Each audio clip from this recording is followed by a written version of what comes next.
أعوذ بالله من الشيطان الرجيم. بسم الله الرحمن الرحيم. يا أيها الذين آمنوا أوفوا بالعقود أحلت لكم بهيمة الأنعام إلا ما يتلى عليكم غير محل الصيد وأنتم حرم إن الله يحكم ما يريد. يا أيها الذين آمنوا لا تحلوا شعائر الله ولا الشهر الحرام ولا الهدي ولا القلائد ولا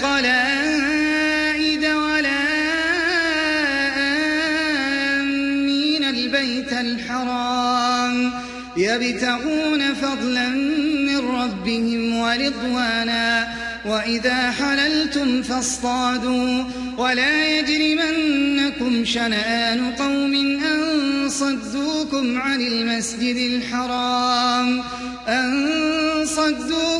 المسجد الحرام أن تعتدوا وتعاونوا على البر والتقوى ولا تعاونوا على الإثم والعدوان واتقوا الله إن الله شديد العقاب. حرمت عليكم الميتة والدم ولحم الخنزير وما أهل لغير الله به والمنخنقة والموقوذة والمتردية والنطيحة وما أكل السبع إلا ما ذكيتم وما ذبح على النصب وأن تستقسموا بالأزلام ذلكم فسق. اليوم يئس الذين كفروا من دينكم فلا تخشوهم واخشون.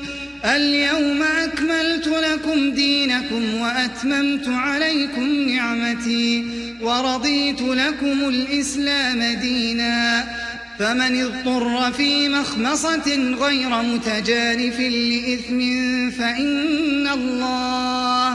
فإن الله غفور رحيم. يسألونك ماذا أحل لهم قل أحل لكم الطيبات وما علمتم من الجوارح مكلبين تعلمونهن مما علمكم الله فكلوا مما أمسكن عليكم واذكروا اسم الله عليه واتقوا الله إن الله سريع الحساب. اليوم أحل لكم الطيبات وطعام الذين أوتوا الكتاب حل لكم وطعامكم حل لهم والمحصنات من المؤمنات والمحصنات من الذين أوتوا الكتاب من قبلكم إذا آتيتموهن أجورهن محصنين غير مسافحين ولا متخذي أخدان ومن يكفر بالإيمان فقد حبط عمله وهو في الآخرة من الخاسرين. يا أيها الذين آمنوا إذا قمتم إلى الصلاة فاغسلوا وجوهكم وأيديكم إلى المرافق وامسحوا برؤوسكم وأرجلكم إلى الكعبين وإن كنتم جنبا فاطهروا وإن كنتم مرضى أو على سفر أو جاء أحد منكم من الغائط أو لامستم النساء فلم تجدوا ماء فتيمموا صعيدا طيبا فامسحوا بوجوهكم وأيديكم منه، ما يريد الله ليجعل عليكم من حرج ولكن يريد ليطهركم وليتم نعمته عليكم لعلكم تشكرون. واذكروا نعمة الله عليكم وميثاقه الذي واثقكم به إذ قلتم سمعنا وأطعنا واتقوا الله إن الله عليم بذات الصدور. يا أيها الذين آمنوا كونوا قوامين لله شهداء بالقسط ولا يجرمنكم شنآن قوم على ألا تعدلوا، اعدلوا هو أقرب للتقوى واتقوا الله إن الله خبير بما تعملون. وعد الله الذين آمنوا وعملوا الصالحات لهم مغفرة وأجر عظيم. والذين كفروا وكذبوا بآياتنا أولئك أصحاب الجحيم.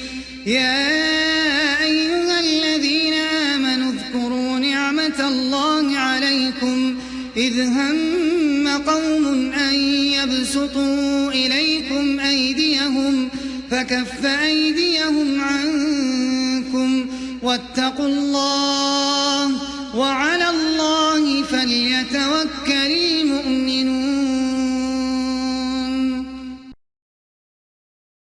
ولقد أخذ الله ميثاق بني إسرائيل وبعثنا منهم 12 نقيبا وقال الله إني معكم لئن أقمتم الصلاة وآتيتم الزكاة وآمنتم برسلي وعزرتموهم وأقرضتم الله قرضا حسنا لأكفرن عنكم سيئاتكم ولأدخلنكم جنات تجري من تحتها الأنهار فمن كفر بعد ذلك منكم فقد ضل سواء السبيل. فبما نقضهم ميثاقهم لعناهم وجعلنا قلوبهم قاسية يحرفون الكلم عن مواضعه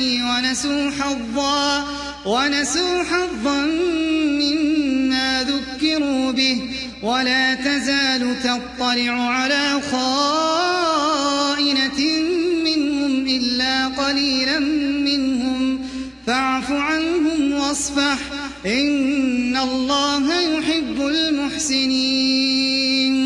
ومن الذين قالوا إنا نصارى أخذنا ميثاقهم فنسوا حظا مما ذكروا به فأغرينا بينهم العداوة والبغضاء إلى يوم القيامة وسوف ينبئهم الله بما كانوا يصنعون. يا أهل الكتاب قد جاءكم رسولنا يبين لكم كثيرا مما كنتم تخفون من الكتاب ويعفو عن كثير. قد جاءكم من الله نور وكتاب مبين يهدي به الله من اتبع رضوانه سبل السلام ويخرجهم من الظلمات إلى النور بإذنه ويهديهم إلى صراط مستقيم. لقد كفر الذين قالوا إن الله هو المسيح ابن مريم قل فمن يملك من الله شيئا إن أراد أن يهلك المسيح ابن مريم وأمه ومن في الأرض جميعا ولله ملك السماوات والأرض وما بينهما يخلق ما يشاء والله على كل شيء قدير. وقالت اليهود والنصارى نحن أبناء الله وأحباؤه قل فلم يعذبكم بذنوبكم بل أنتم بشر ممن خلق يغفر لمن يشاء ويعذب من يشاء ولله ملك السماوات والأرض وما بينهما وإليه المصير. يا أهل الكتاب قد جاءكم رسولنا يبين لكم على فترة من الرسل أن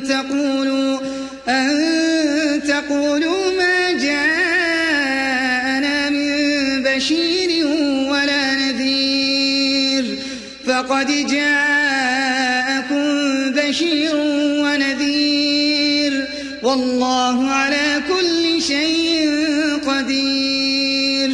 وإذ قال موسى لقومه يا قوم اذكروا نعمة الله عليكم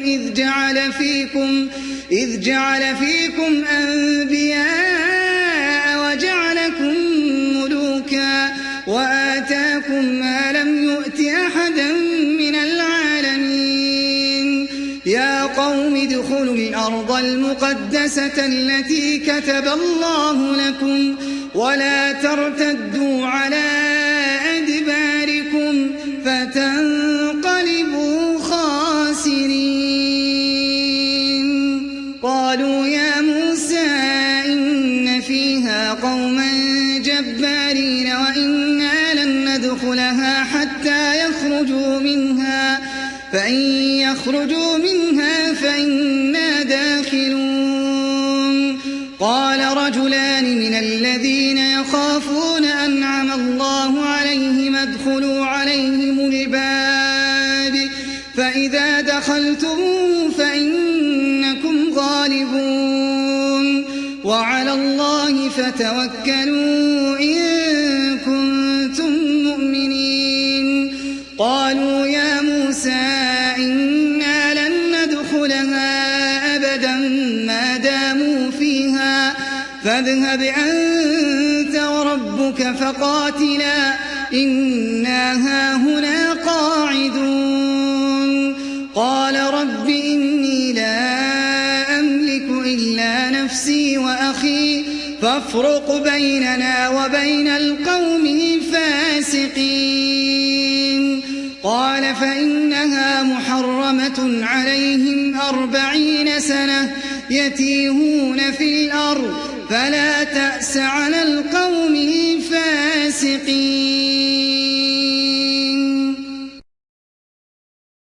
واتل عليهم نبأ ابني آدم بالحق إذ قربا قربانا فتقبل من أحدهما ولم يتقبل من الآخر قال لأقتلنك قال إنما يتقبل الله من المتقين.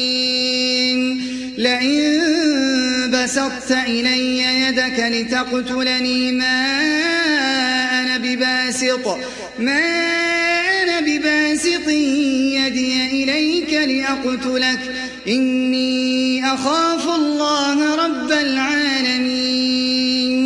إني أريد أن تبوء بإثمي وإثمك فتكون من أصحاب النار وذلك جزاء الظالمين.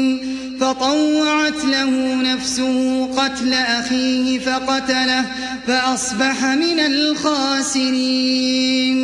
فبعث الله غرابا يبحث في الأرض ليريه كيف يواري سوءة أخيه قال يا ويلتى أعجزت أن أكون مثل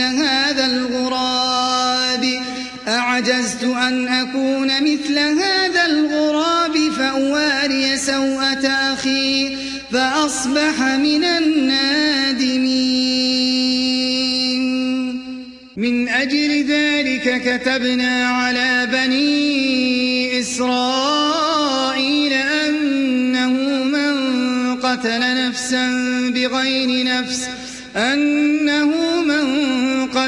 نفسا بغير نفس أو فساد في الأرض فكأنما قتل الناس جميعا ومن أحياها فكأنما أحيا الناس جميعا ولقد جاءتهم رسلنا بالبينات ثم إن كثيرا منهم بعد ذلك في الأرض لمسرفون. إنما جزاء الذين يحاربون الله ورسوله ويسعون في الأرض فسادا أن يقتلوا أو يصلبوا أو تقطع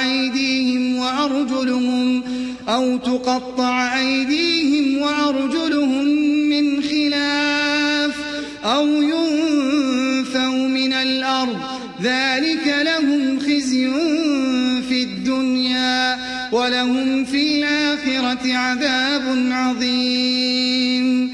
إلا الذين تابوا من قبل أن تقدروا عليهم فاعلموا أن الله غفور رحيم. يا أيها الذين آمنوا اتقوا الله وابتغوا إليه الوسيلة وجاهدوا في سبيله لعلكم تفلحون. إن الذين كفروا لو أن لهم ما في الأرض جميعا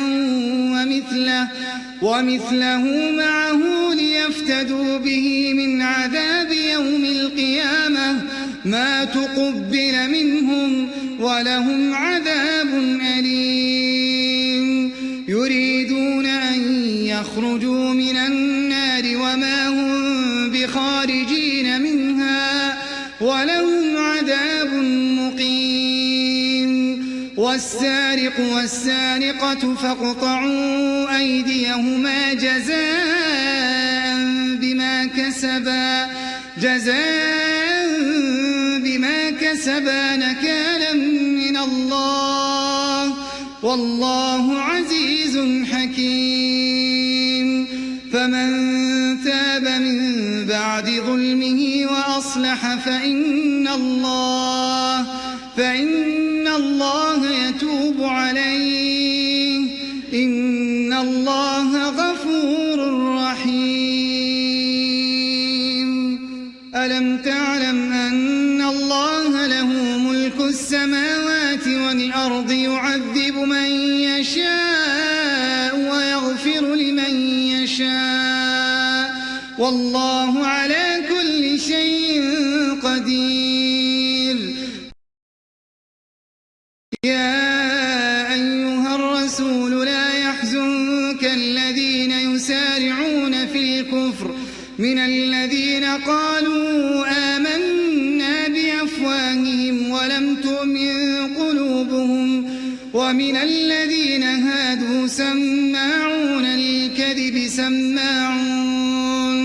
سماعون لقوم آخرين لم يأتوك يحرفون الكلم من بعد مواضعه يقولون إن أوتيتم هذا فخذوه وإن لم تؤتوه فاحذروا ومن يرد الله فتنته فلن تملك له من الله شيئا. أولئك الذين لم يرد الله أن يطهر قلوبهم لهم في الدنيا خزي ولهم في الآخرة عذاب عظيم. سماعون للكذب أكالون للسحت فإن جاءوك فاحكم بينهم أو أعرض عنهم وإن تعرض عنهم فلن يضروك شيئا وإن حكمت فاحكم بينهم بالقسط إن الله يحب المقسطين. وكيف يحكمونك وعندهم التوراة فيها حكم الله ثم يتولون من بعد ذلك وما أولئك بالمؤمنين. إنا أنزلنا التوراة فيها هدى ونور يحكم بها النبيون الذين أسلموا للذين هادوا والربانيون والأحبار بما استحفظوا من كتاب الله وكانوا عليه شهداء فلا تخشوا الناس واخشوني ولا تشتروا بآياتي ثمنا قليلا ومن لم يحكم بما أنزل الله فأولئك هم الكافرون. وكتبنا عليهم فيها أن النفس بالنفس والعين بالعين والأنف بالأنف والأذن بالأذن والسن بالسن والجروح قصاص فمن تصدق به فهو كفارة له ومن لم يحكم بما أنزل الله فأولئك هم الظالمون. وقفينا على آثارهم بعيسى بن مريم مصدقا لما بين يديه من التوراة وآتيناه الإنجيل فيه هدى ونور ومصدقا لما بين يديه من التوراة وهدى وموعظة للمتقين. وليحكم أهل الإنجيل بما أنزل الله فيه ومن لم يحكم بما أنزل الله فأولئك هم الفاسقون.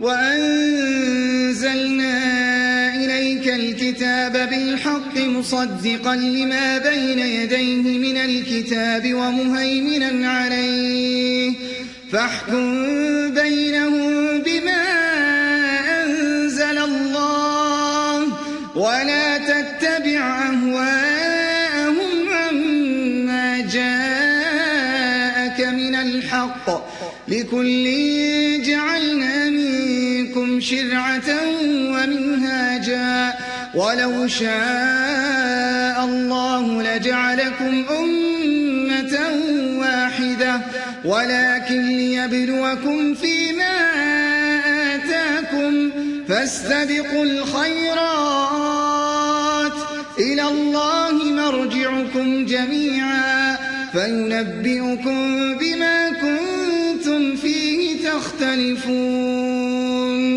وأن احكم بينهم بما أنزل الله ولا تتبع أهواءهم واحذرهم أن يفتنوك عن بعض ما أنزل الله إليك فإن تولوا فاعلم أنما يريد الله أن يصيبهم ببعض ذنوبهم وإن كثيرا من الناس لفاسقون. أفحكم الجاهلية يبغون ومن أحسن من الله حكما لقوم يوقنون يا أيها الذين آمنوا لا تتخذوا اليهود والنصارى أولياء بعضهم أولياء بعض ومن يتولهم منكم فإنه منهم إن الله لا يهدي القوم الظالمين فترى الذين في قلوبهم مرض يسارعون فيهم يقولون نخشى أن تصيبنا دائرة فعسى الله أن يأتي بالفتح أو أمر من عنده فيصبحوا على ما أسروا في أنفسهم نادمين ويقول الذين آمنوا أهؤلاء الذين أقسموا بالله جهد أيمانهم إنهم لمعكم حبطت أعمالهم فأصبحوا خاسرين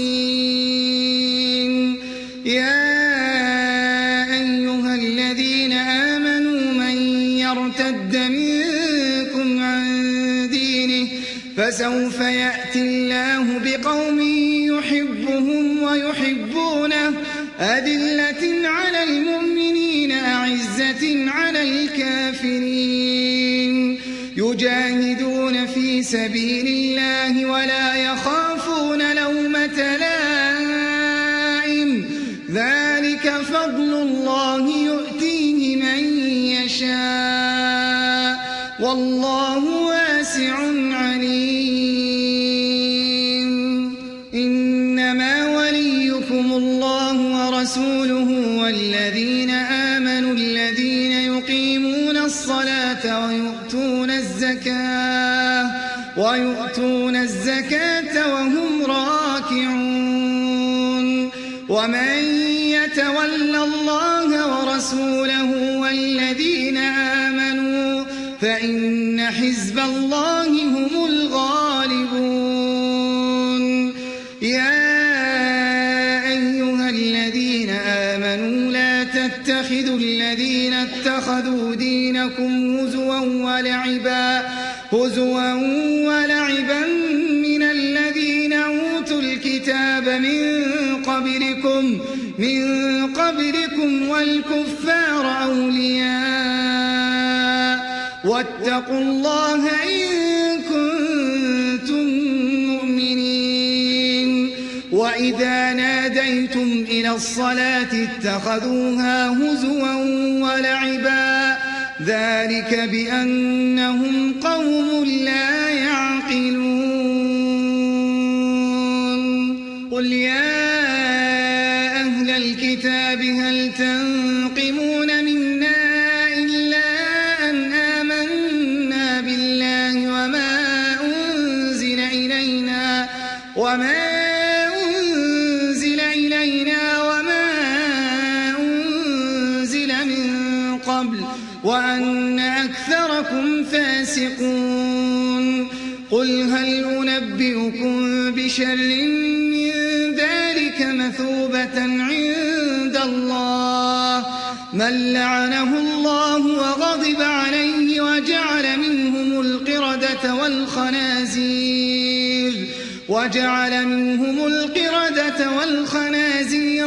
وعبد الطاغوت أولئك شر مكانا وأضل عن سواء السبيل وإذا جاءوكم قالوا آمنا وقد دخلوا بالكفر وهم قد خرجوا به والله أعلم بما كانوا يكتمون وترى كثيرا منهم يسارعون في الإثم والعدوان وأكلهم السحت لبئس ما كانوا يعملون لولا ينهاهم الربانيون والأحبار عن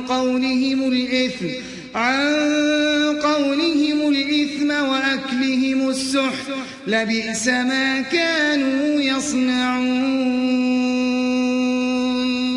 وقالت اليهود يد الله مغلولة غلت أيديهم ولعنوا بما قالوا بل يداه مبسوطتان ينفق كيف يشاء وليزيدن كثيرا منهم ما أنزل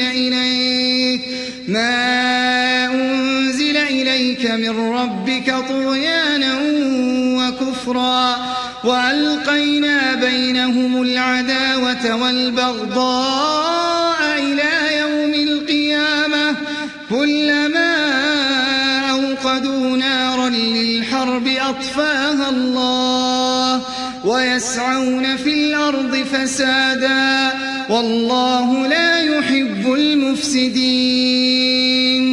ولو أن أهل الكتاب آمنوا واتقوا لكفرنا عنهم سيئاتهم ولأدخلناهم جنات النعيم. ولو أنهم أقاموا التوراة والإنجيل وما أنزل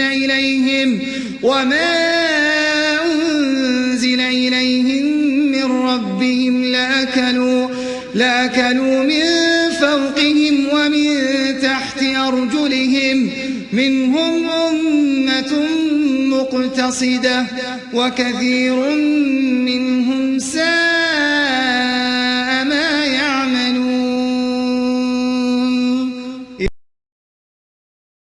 يا أيها الرسول بلغ ما أنزل إليك من ربك وإن لم تفعل فما بلغت رسالته والله يعصمك من الناس إن الله لا يهدي القوم الكافرين. قل يا أهل الكتاب لستم على شيء حتى تقيموا التوراة والإنجيل وما أنزل إليكم من ربكم وليزيدن كثيرا منهم ما أنزل إليك من ربك طغيانا وكفرا فلا تأس على القوم الكافرين. إن الذين آمنوا والذين هادوا والصابئون والنصارى من آمن بالله واليوم الآخر وعمل صالحا فلا خوف عليهم ولا هم يحزنون. لقد أخذنا ميثاق بني إسرائيل وأرسلنا إليهم رسلا كلما جاءهم رسول بما لا تهوى أنفسهم فريقا كذبوا وفريقا يقتلون. وحسبوا ألا تكون فتنة فعموا وصموا ثم تاب الله عليهم ثم عموا وصموا كثير منهم والله بصير بما يعملون. لقد كفر الذين قالوا إن الله هو المسيح ابن مريم وقال المسيح يا بني إسرائيل اعبدوا الله ربي وربكم إنه من يشرك بالله فقد حرم الله عليه الجنة ومأواه النار وما للظالمين من أنصار. لقد كفر الذين قالوا إن الله ثالث ثلاثة وما من إله إلا إله واحد وإن لم ينتهوا عما يقولون ليمسن الذين الذين كفروا منهم عذاب أليم أفلا يتوبون إلى الله ويستغفرونه والله غفور رحيم. ما المسيح ابن مريم إلا رسول قد خلت من قبله الرسل وأمه صديقة كانا يأكلان الطعام انظر كيف نبين لهم الآيات ثم انظر أنا يؤفكون. قل أتعبدون من دون الله ما لا يملك لكم ضرا ولا نفعا والله هو السميع العليم. قل يا أهل الكتاب لا تغلوا في دينكم غير الحق ولا تتبعوا أهواء قوم قد ضلوا من قبل وأضلوا كثيرا وضلوا عن سواء السبيل. لعن الذين كفروا من بني إسرائيل على لسان داود وعيسى بن مريم ذلك بما عصوا وكانوا يعتدون. كانوا لا يتناهون عن منكر فعلوه لبئس ما كانوا يفعلون. ترى كثيرا منهم يتولون الذين كفروا لبئس ما قدمت لهم أنفسهم أن سخط الله عليهم وفي العذاب هم خالدون. ولو كانوا يؤمنون بالله والنبي وما أنزل إليه ما اتخذوهم أولياء ولكن كثيرا منهم فاسقون. لتجدن أشد الناس عداوة للذين آمنوا اليهود والذين أشركوا ولتجدن أقربهم مودة للذين آمنوا الذين قالوا إنا نصارى ذلك بأن منهم قسيسين ورهبانا وأنهم لا يستكبرون. وإذا سمعوا ما أنزل إلى الرسول ترى أعينهم تفيض من الدمع مما عرفوا من الحق يقولون ربنا آمنا فاكتبنا مع الشاهدين. وما لنا لا نؤمن بالله وما جاءنا من الحق ونطمع أن يدخلنا ربنا مع القوم الصالحين. فأثابهم الله بما قالوا جنات تجري من تحتها الأنهار خالدين فيها وذلك جزاء المحسنين.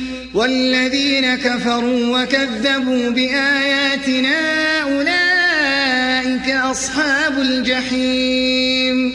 يا أيها الذين آمنوا لا تحرموا طيبات ما أحل الله لكم ولا تعتدوا إن الله لا يحب المعتدين.